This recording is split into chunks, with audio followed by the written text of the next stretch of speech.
सेवेला प्रारंभ करण्यापूर्वी अल्पसा परिहार देणं गरजेचं आहे। गेल्या 7 दिवसापूर्वी बाळूमामांचा पालखी सोहळा, श्री संत सद्गुरू बाळूमामांचा पालखी सोहळा आपल्या बारडगाव सुद्रिक येथे आगमन झालेला आहे आणि श्री संत बाळूमामांच्या 57व्या पुण्यतिथी निमित्त आज आपण सर्वजण इथं कीर्तन सेवेसाठी जमलेलो आहोत। ज्या वेळेस संतांचा बाणा इथे आल्यानंतर लेने को हरिनाम और देने को अन्नदान, तरने को लीनता और डुबने को अभिमान, अशा प्रकारची ज्यावेळेस इथं कीर्तन सेवा होते, अखंड महाराष्ट्राचा आराध्य दैवत, एक महान अधिकारी 125 वर्षाच्या कालखंडामध्ये भगवंताचा निरोप, भगवंताचा संदेश भक्तांपर्यंत पोहोचवण्यासाठी, समाजासाठी पोहोचवण्यासाठी बाळूमामांनी जन्म घेतला आणि याच बाळूमामांचा पालखी सोहळा आज आपल्या बारडगाव सुद्रिक येतो। खरंच आपण खूप भाग्यवान आहोत, नशीबवान आहोत आणि आज या बाळूमामांचा 57वा पुण्यतिथी सोहळा इथे साजरा होतोय। आपल्या गावामध्ये पालखीचं आगमन झाल्यानंतर या कार्यक्रमाचे संयोजक आयोजक संपूर्ण बारडगाव सुद्रिक मधील समाज बांधव यांनी ठरवलं की बाळूमामांची आपण सेवा केली पाहिजे, बाळूमामांच्या सेवेपासून आपण वंचित राहू नये म्हणून बारडगाव सुद्रिक येथील संपूर्ण ग्रामस्थांनी अखंड हरिनाम सप्त्याचं आयोजन केलं। गेल्या 7 दिवसापासून आपल्या बारडगाव सुद्रिक येथील सर्व ग्रामस्थांनी बाळूमामांची तन मन धनाने सेवा केली।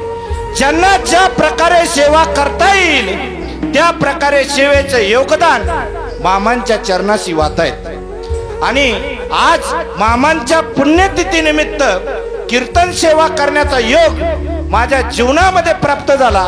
खरंच मी पण खूप भाग्यवान आहे की आज मामांची सेवा करण्याचं सौभाग्य माझ्या जीवनामध्ये प्राप्त होतंय।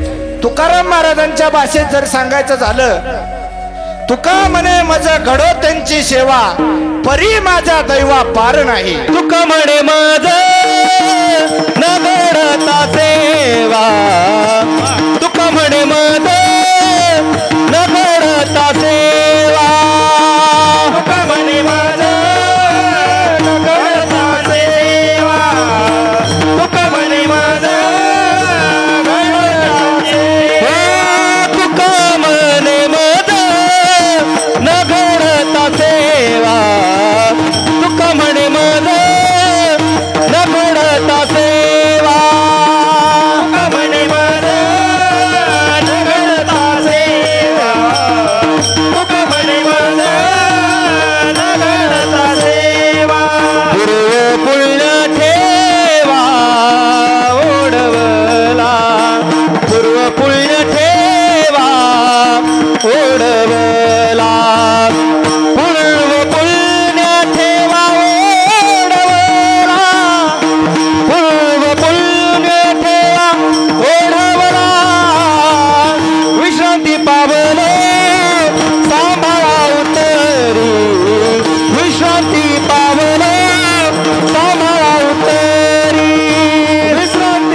निसर्गाने माणसाला खूप अशा काही गोष्टी दिलेल्या आहेत की ज्याचा वापर केल्यानंतर माणूस मोठा होतो।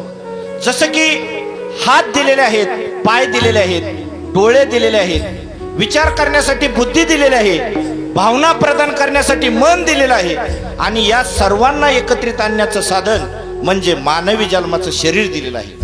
निसर्गता माणूस ज्यावेळेस जन्माला येतो त्यावेळेस त्याचं शरीर चांगलं असतं, अंतःकरण चांगलं असतं, बुद्धी चांगली असते, पण वाईट एवढंच असतं की तो वाईट लोकांमध्ये राहत असतो। सर्वसामान्य घरामध्ये जन्माला येणारा कोणताही मुलगा चांगलाच असतो, आई वडील त्याला चांगले संस्कार देतात, पण दुर्भाग्य असं असतं की तो ज्यावेळेस गल्लीमध्ये जातो, गल्लीतल्या मित्रांमध्ये राहतो, जसे मित्र असतात तसा तो घडत जातो। जगद्गुरु तुकोबराय आपल्याला या गोष्टीचं भान करून देतात की ज्या गोष्टींमध्ये तुम्ही आहात त्या गोष्टींपासून तुमचं पतन होईल, अशा गोष्टींपासून लांब राहा. नाही जीवनामध्ये उत्थान झालं तरी चालेल, पण पतन नको आपल्याला. विठ्ठल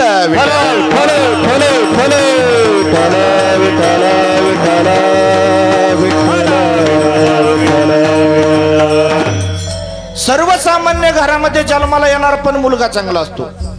मानवी जीवनामधील सर्वात महत्वाची गोष्ट पहिल्यांदा जीवन आपल्याला समजलं पाहिजे. जीवनच आपल्याला समजत नाही. जीवनामध्ये जर मोठं व्हायचं असेल तर अपेक्षा कोणाकडून करावी हे पहिल्यांदा आपल्याला समजलं पाहिजे. आपला स्वभाव असा असतो, आपल्याशी जो गोड बोलतो, भलेही तो कपटाने बोलत असेल, व्यवहाराने बोलत असेल, पण गोड बोलण्यावर विश्वास ठेवल्यामुळं आपलं पतन झालेलं काही वर्षानंतर आपल्या लक्षात येतं. ज्यांच्या संगतीत राहिलो, ज्यांच्या सहवासात राहिलो, त्यांनीच आपल्याला दाबून टाकलं, कदाचित हे म्हातारपणात लक्षात येऊ शकतं. जर भाग्य चांगलं असेल तर, नाहीतर म्हातारपणी असंच निघून जाते. त्यामुळे ज्याच्याकडून आपण अपेक्षा करतो त्याचा अधिकार काय आहे, त्याची योग्यता काय आहे, तो जीवनामध्ये करतो काय, हे पहिल्यांदा आपल्याला समजलंच पाहिजे. काही माणसं बोलत असताना फार मोठ्या पद्धतीने बोलतात. हल्ली बाजारू साधू एवढे झालेत की प्रत्येक जण आज परमार्थावर बोलतोय, मोक्षावर बोलतोय, परब्रह्मावर बोलतोय. काही माणसं तर असे आहेत, बोलत असताना परमार्थावर बोलतात, मोक्षावर बोलतात, पण संसारिकापेक्षा चांगला संसार करतात. काही माणसं बोलत असताना अत्यंत सामान्य पद्धतीने बोलतात, पण संतांपेक्षा त्यांचं आचरण श्रेष्ठ असतं. काही देवाला न मानणारी देव माणसं या जगामध्ये आहेत, तर काही देवाला मानणारी पण राक्षसापेक्षा नीच पातळी गाठणारी माणसं या जगामध्ये आपल्याला पाहायला मिळतात. आता हे कसे वागतात ह्याच्याशी आपल्याला घेणं देणं नाही. आपल्याला सुखी व्हायचंय, त्यामुळे जगद्गुरु तुकोबराय म्हणतात, आपण सावध होणं फार सावध झालो, सावध झालो, सावध झालो, सावध झालो, सावध झालो, सावध झालो, सावध झालो, सावध झालो,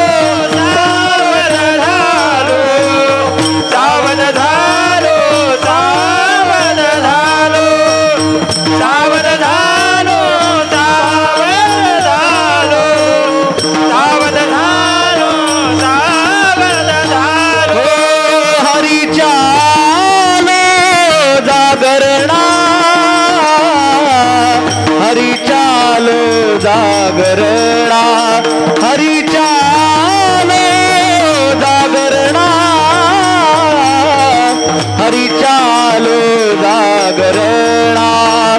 जेथे वैष्णवांचे भार, जेथे वैष्णवांचे भार, जेथे वैष्णवांचे भार, जेथे वैष्णवांचे भार, जेथे वैष्णवांचे भार, जेथे वैष्णवांचे भार, जेथे वैष्णवांचे भार, जेथे वैष्णवांचे भार. सावध झालो, सावध झालो, हरी चालो जागरणा, हरी चालो जागरणा, हरी चालो जागरणा. सावध झालो, सावध झालो, हरी चालो जागरणा, हरी चालो जागरणा, जागरणा, हरी चालो जागरणा, जागरणा. आता जग कसंही असू द्या, जगाशी काही घेणं देणं नाही आपल्याला. तुम्ही या जगामध्ये जन्माला आलेला आहात, तुमचं व्यक्तिगत जग असतं. त्या जगामध्ये भावना असतात, त्या जगामध्ये विचार असतात, त्या जगामध्ये प्रेम असतं. आई जसं शरीराला सांभाळते तसं मनाला सांभाळणारा एखादा प्रेमळ पाहिजे, बुद्धीला सांभाळणारा एखादा विचारवान माणूस जवळ पाहिजे. पण तुम्ही फक्त एकच गोष्ट पाहता, तो म्हणजे पैसा. कारण पैशाने लवकर मान मिळतो, पैशासाठी लोक जगतात, आणि ज्याच्याकडे पैसा आहे तो खळ असला तरी लोक त्याची सेवा करतात.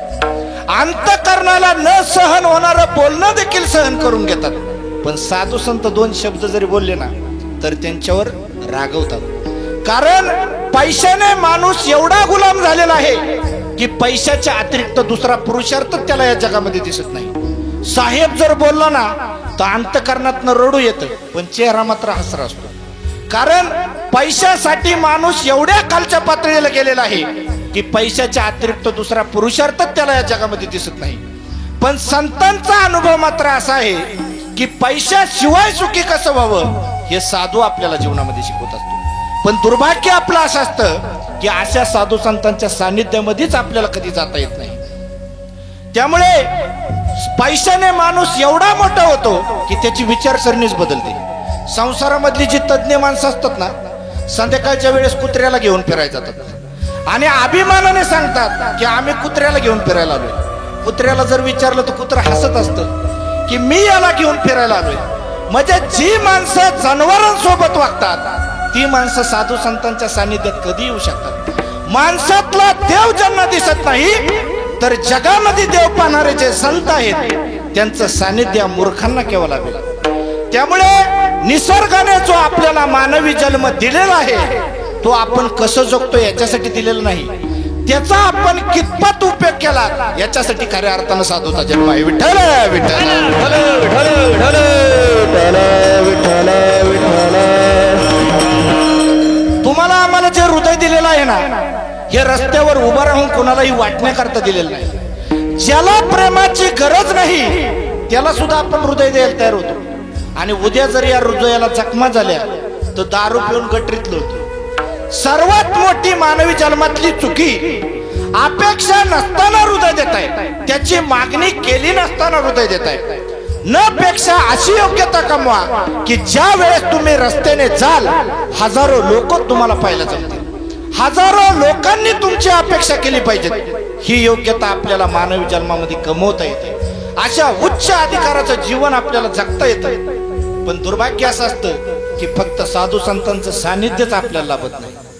अशा उच्च अधिकाराची लोक आपल्याला जीवनामध्ये मिळत नाहीत. असं शिक्षण देणारी माणसं आपल्याला जीवनामध्ये मिळत नाहीत. आणि जर ज्या व्यक्तीची आपण अपेक्षा करतो त्या व्यक्तीने जर आपला अस्वीकार केला तर हा मानवी जन्माचा अपमान आहे. माणूस जर आपला स्वीकार करू शकत नाही तर भगवंतानी केव्हा आपला स्वीकार करावा. कारण संत सांगतात नर करणी करे तो नरका नारायण होय.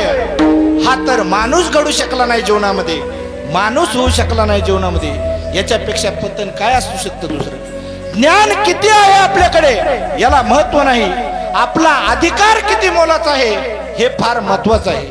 आपण प्रेम देतो समाजाला, माणसावर प्रेम करतो, पण त्यांना आपल्या प्रेमाची किती किंमत आहे याचा अंदाज आपण कधी जीवनामध्ये घेत नाही. त्यामुळे सर्वात घातक जीवनामधला जर विषय कोणता असेल तर तो प्रेम आहे. जगद्गुरु तुकाराम आपलं प्रेम भगवंताला अर्पण करतात. कारण भगवंताने आपल्याला जन्माला घातलेला आहे. हजार पट प्रेम भगवंताकडून आपल्याला मिळतं. आपल्यामध्ये गुण असो अवगुण असो भगवंत कधीही त्याच्यावर विचार करत नाही. पण ज्या माणसावर आपण प्रेम करतो ना त्याला आपल्या प्रेमाची कदर नसते. तुम्ही आम्ही फार सामान्य आहोत. आपल्याकडे श्रीमंती सुद्धा एवढी नाही की लोकांनी आपल्याकडे पाहू. जीवनामध्ये आपली कोणतीही स्थिती एवढी चांगली नाही की लोकांनी आपल्याकडे पाहू. 2000 वर्षापूर्वी राजा भरतरियारी, अत्यंत सुंदर आणि सुव्यवस्थित कथा आहे, नीट ऐका. 2000 वर्षापूर्वी राजा भरतरियारी अत्यंत महान विद्वान 4थी 5वीच्या पुस्तकामध्ये विज्ञानामध्ये धडे शिकवले जातात की पूर्वी सूर्य एक होता, त्याच्यामध्ये स्फोट झाला, त्याचाच एक तुकडा म्हणजे सूर्य आणि दुसरा तुकडा म्हणजे चंद्र. हा आत्ताच्या लोकांनी लावलेला शोध नाही. ज्याचं मी जीवन चरित्र सांगतोय त्याने हा शोध लावलेला आहे. आणि शोध लावण्यापूर्वी तुमच्या माझ्यासारखाच सामान्य होता. उज्जैनचा राजा होता, अतिशय बुद्धिमान महान तत्वज्ञानी माणूस. पण त्याचं त्याच्या पत्नीवर एवढं प्रेम होतं की एखादा साधू संन्यासी पाहिला की त्याच्या कपाळावर आट्या पडायच्या. त्याला असं वाटायचं या संसारामध्ये एवढं सुख असताना हे लोक असे संन्यासी का झाले असते. म्हणून एखादा साधू संन्यासी पाहिला की तो त्याची टिंगल करायचा. एके दिवशी रस्त्याने एक धीर गंभीर साधू चाललेले होते. राजा त्यांना पाहून त्यांची टिंगल करतो. साधू हुशार होते. राजाकडे पाहिलं आणि ओळखलं, हा एवढा हुशार बुद्धिप्रधान माणूस या संसारामध्ये कसा अडकून पडलाय, याला आणखी संसार कळालेला नाही. म्हणून त्यांनी काय केलं, त्यांच्या मधुकरी मधला आंबा काढला, राजाच्या हातामध्ये दिला आणि राजाला सांगितलं, हा आंबा तू खा, अमर होशील. आता राजाने विचार केला, साधूने दिलंय तर घ्यायला काय हरकत आहे. माणसं पण जीवनामध्ये एवढी विचित्र असतात ना. पहा, एखाद्या माणसानं जंगलामध्ये जाऊन तपश्चर्या करावी, पण पुण्य मात्र आमच्या संसारासाठी व्हावं, तरच आम्ही त्या साधूचा आमच्या घरामध्ये फोटो लावू, अन्यथा लावणार नाही. या जगामध्ये तोट्याचा व्यवहार कोण करायला तयार नाही. एखादा माणूस संसाराचा त्याग करून, जगाचा त्याग करून जंगलामध्ये जाऊन तपश्चर्या करतो आणि कमवलेलं जे पुण्य आहे ते भगवंताच्या प्राप्तीसाठी वापरण्याच्या ऐवजी साधू तुमच्या घाण संसारासाठी वापरेल अशी अपेक्षा का करता. आणि जर एखादा असा करत असेल, तुमच्या मूर्खपणाला चांगलं म्हणत असेल, तुमच्या पापांना गोंजरत असेल, तर त्याचाही तुमच्याकडून कुठेतरी फायदा असतो. कुठेतरी पैसे पाहिजे असतात, देणगी पाहिजे असते. मुंबईमध्ये असे पुष्कळ साधू संत आहेत, मोठे मोठे पापी स्मगलर त्यांच्या पाया पडायला येतात आणि हा म्हणतो, ज्या बेटा तेरा कल्याण हो. म्हणजे पाप करून कल्याण करण्याकरता हा ईश्वर थोडीच आहे, पण पाप करणाऱ्या माणसाला देखील दिलासा वाटतो की कुणीतरी परमार्थातला माणूस आमच्या पाठीमागे उभा आहे. आणि या जगाचा इतिहास असा आहे, एखादा माणूस पुण्य करून मोठा होत असेल, ज्ञान कमवून मोठा होत असेल आणि पुढे जाऊन जर त्याचा दुरुपयोग करत असेल तर त्याचं देखील पतन होतं. तर पाप करणाऱ्या माणसाच्या जीवनामध्ये केव्हा उदर होणार. पण हे जे साधू संत असतात, हे भलत्याच लोकांना आशीर्वाद देत सुटतात, कारण यांच्यामध्ये दम नसतो म्हणून आशीर्वाद देत सुटतात. पण हा जो खरा साधू होता, हा म्हणतो, हा आंबा खातो, अमर होशील. राजा ज्यावेळेस आंबा घेतो, घेतल्यानंतर विचार करतो, हा आंबा जर खाल्ला मी अमर झालो आणि माझी पत्नी जर या जगात राहिली नाही तर मी अमर होऊन काय करू. म्हणून तो आंबा त्याच्या पत्नीला देतो. आता पहा, ही झाली प्रेमाची उच्च पातळी. जो आंबा खाऊन स्वतः माणूस अमर होऊ शकतो, तो स्वतःच्या पत्नीला आंबा दिला. पण दुर्भाग्य असं की गेल्या 25 ते 30 वर्षात त्या राणीचं कधीच राजावर प्रेम नव्हतं. तिचं प्रेम असतं घोड्याच्या खरारा करणाऱ्या माणसावर. पहा, राणीकडे आंबा आल्यानंतर राणी विचार करते, हा आंबा जर मी खाल्ला, मी अमर झाले आणि उद्या घोड्याचा खरारा करणारा माणूस जर जिवंत राहिला नाही तर मी अमर होऊन काय करू. म्हणून तो आंबा घोड्याच्या खरारा करणाऱ्या माणसाला देते. आता घोड्याच्या खरारा करणाऱ्या माणसाची मानसिक उंची किती असेल विचार करा. एवढी मोठी राणी आपल्यावर प्रेम करते, एखादा माणूस एकनिष्ठ राहिला असता. पण सांसारिक माणसाचे दुर्भाग्य की माणसं माणसांवर एकनिष्ठ प्रेम करत नाही. त्या घोड्याच्या खरारा करणाऱ्या माणसाचं कधीच त्या राणीवर प्रेम नसतं, त्याचं प्रेम असतं भांडे घासणाऱ्या बाईवर. आता बघा, एवढी मोठी राणी आपल्यावर प्रेम करते, एखादा माणूस एकनिष्ठ राहिला असता. पण सांसारिक माणसाचं हे दुर्भाग्य की माणसं माणसांवर एकनिष्ठ प्रेम करत नाही. तो स्वतःची नोकरी वाचवण्यासाठी प्रेम करत असतो, दबाव खातीर प्रेम करत असतो. तो विचार करतो, हा आंबा जर मी खाल्ला आणि उद्या मी अमर झालो आणि उद्या भांडे घासणारी बाई जर या जगात राहिली नाही तर मी अमर होऊन काय करू. म्हणून तो आंबा भांडे घासणारी बाईला देतो. आता भांडे घासणारी बाई बिचारी पवित्र अंतकरणाची असते. तिला वाटतं, हा आंबा जर मी खाल्ला, मी अमर झाले, तर चंद्र सूर्य तारे असेपर्यंत काही दुसरं काम भेटणार आहे का. भांडेच घासावं लागणार आहेत. न पेक्षा हा आंबा जर मी राजाला नेऊन दिला आणि उद्या राजा अमर झाला तर आयुष्यभर राज्य तर उपभोगल. ज्यावेळेस हा आंबा राजाकडे येतो, राजा विचार करतो, हा आंबा तर मी राणीला दिला होता आणि हा भांडे घासणाऱ्या बाईपर्यंत कसा पोहोचला. म्हणजे आंब्याची एवढी मोठी वाटचाल कशी झाली. राणीला बोलून घेतो. राणी म्हणते, सत्य जर तुमच्यापर्यंत पोहोचलंच आहे तर खरं सांगते, गेल्या 25 ते 30 वर्षात मी कधीच तुमच्यावर प्रेम केलं नाही. माझ्या घरीही राज्य होतं, संपत्ती होते, सगळं होतं. एवढ्याच गोष्टी मला पाहिजे होत्या का. तुम्ही तुमच्या राज्यामध्ये संपत्तीमध्ये एवढे व्यस्त होता की माझ्याकडे पाहायला सुद्धा तुम्हाला कधी वेळ मिळाला नाही. काय वाटलं असेल त्या राजाच्या अंतकरणाला. गेले 25 ते 30 वर्ष ज्या व्यक्तीवर आपण एकनिष्ठ प्रेम करतो, ती व्यक्ती आपल्याला म्हणते की गेल्या 25 ते 30 वर्षात माझं कधीच तुमच्यावर प्रेम नव्हतं. ती राणी राजाला म्हणते, तुम्हाला आता सत्य जर कळालं असेल तर मला आणि त्या घोड्याच्या खरारा करणाऱ्या माणसाला फासावर द्यायचं असलं तरी द्या. पण राजा हुशार होता, बुद्धी